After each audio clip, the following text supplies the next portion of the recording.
উক্তি মানুষকে আলোর পথ দেখায়, হৃদয়ে অনুপ্রেরণা যোগায়।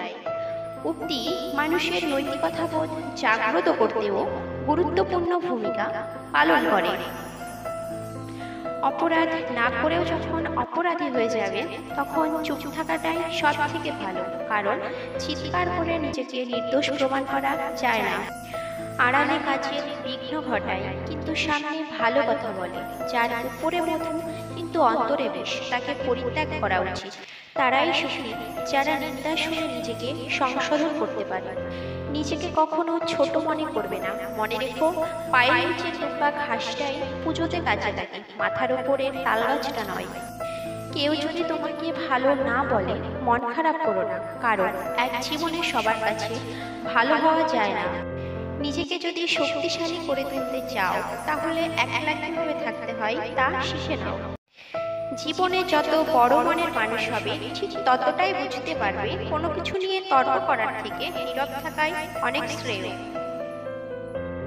গতকাল চলে গেছে, আগামীকাল এখনো আসেনি, আমাদের জন্য আছে আজকের দিন।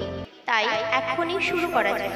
ঘৃণা করা সহজ, ভালোবাসা কঠিন। জগৎ এভাবেই চলে, যা কিছু ভালো তা অর্জন করা কঠিন, খারাপ খুব সহজেই পাওয়া যায়। সত্যের জন্য সবকিছু ত্যাগ করা যায়, কিন্তু কোনো কিছুর জন্য সত্যকে ত্যাগ করা যায় না।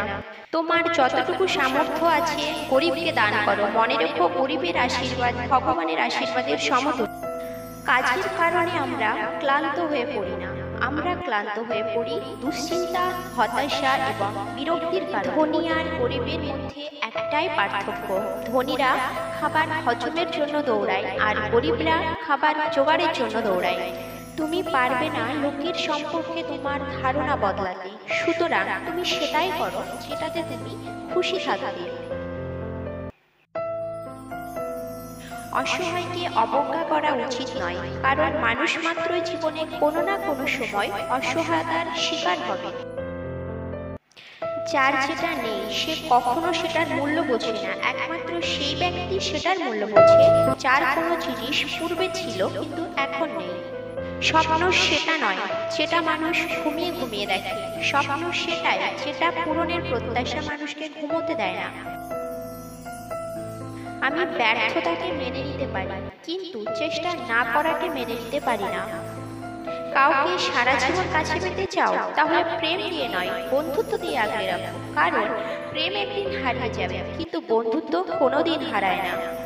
আমি সৃষ্টিকর্তাকে সবচেয়ে বেশি ভয় পাই, তারপর সেই মানুষকে ভয় পাই যে সৃষ্টিকর্তাকে মোটেও ভয় পায় না।